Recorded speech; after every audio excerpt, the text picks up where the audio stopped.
Hey guys, what's up, guys? Welcome back to another episode of Bible with Today Dab, and today will be, honest, will probably be the last one. I'm honest, guys. I've been a bit lost lately, and I'm getting hacked as well at the same time. All these things, just not working and stuff. My YouTube's basically been fucked up, and I don't think I can keep doing these videos every day. Explain to myself because no one watches it, but yeah, I did read the Bible today. I finished off the 6th day.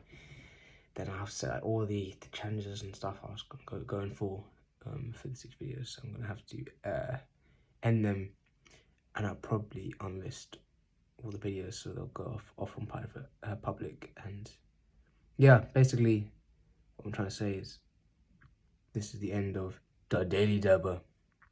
I don't know how I'm gonna continue on my Bible and everything. Yeah, so let's give it one last read. Then it's been a good journey. But this will be the journey's end. It's the end. Still be going for my goals and pursuing them. But, yeah. We'll see.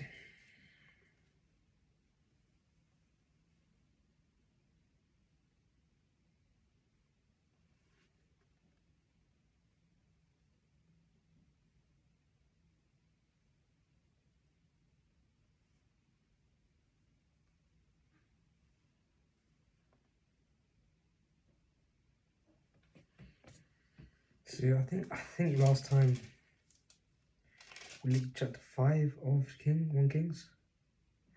Today we're looking at chapter 6 of 1 Kings,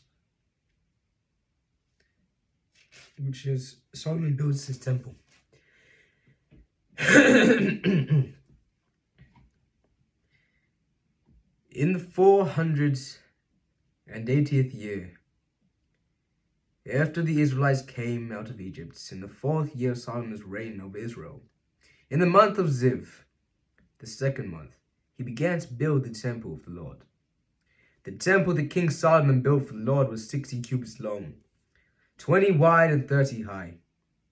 The portico at the front of the main hall of the temple extended the width of the temple, that is 20 cubits, and protected 10 cubits from the front of the temple. He made narrow windows high up in the temple walls, against the walls of the main hall. In inner sanctuary he built a structure around the building, in which there were side rooms. The lowest floor was 5 cubits wide, the middle floor 6 cubits, and the third floor 7. He made offset ledges around the outside of the temple, so that nothing would be inserted into the temple walls.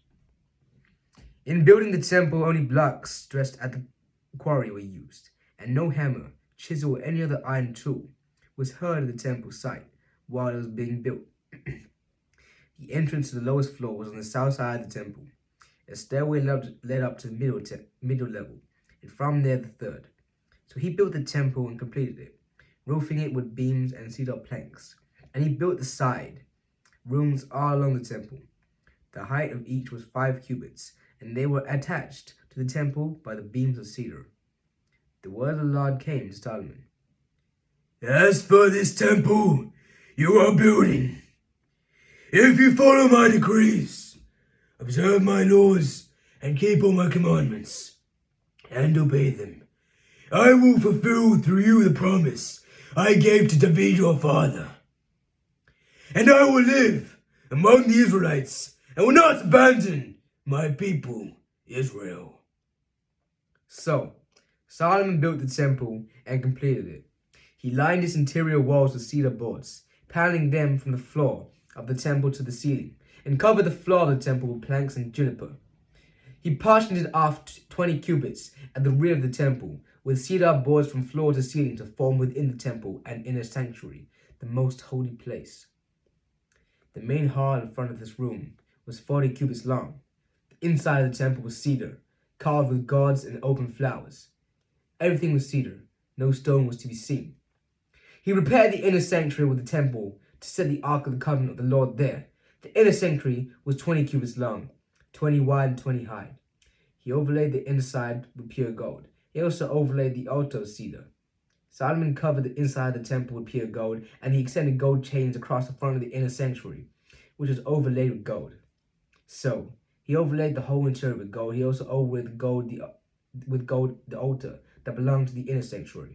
For the inner sanctuary, he made a pair of cherubim out of olive wood, each 10 cubits high. One wing of the first cherub was 5 cubits long, and the other wing was 5 cubits, 10 cubits from wingtip to wingtip. The second cherub was also measured at 10 cubits, for the 2 cherubim were identical in size and shape. The height of each cherub was 10 cubits. He placed the cherubim inside the innermost room of the temple, with their wings spread out. The wing of one cherub touched one wall, while the wing of the other touched the other wall, and their wings touched each other in the middle of the room. He overlaid the cherubim with gold. On the walls all around the temple, in both inner and outer rooms, he carved cherubim, palm trees, and open flowers. He also covered the floors of both the inner and outer rooms of the temple with gold. For the entrance to the inner sanctuary, he made doors out of olive wood that were 1/5 of the width of the sanctuary. And on the 2 olive wood doors, he carved cherubim, palm trees, and open flowers, and overlaid the cherubim and palm trees with hammered gold. In the same way, for the entrance to the main hall, he made door frames out of olive wood that were 1/4 of the width of the hall. He also made 2 doors out of juniper wood, each having 2 leaves that turned into sockets. He carved cherubim, palm trees, and open flowers on them and overlaid them with gold, hammered evenly over the carvings. And he built the inner courtyard of 3 courses of dressed stone and 1 course of trimmed cedar beams. The foundation of the temple of the Lord was laid in the 4th year, in the month of Ziv, in the 11th year, in the month of Baal. The 8th month, the temple was finished. In all its details, according to the specifications, he had spent 7 years building it. Well, guys, thank you all for listening. It's been a pleasure. I am Daddy Debba, and this is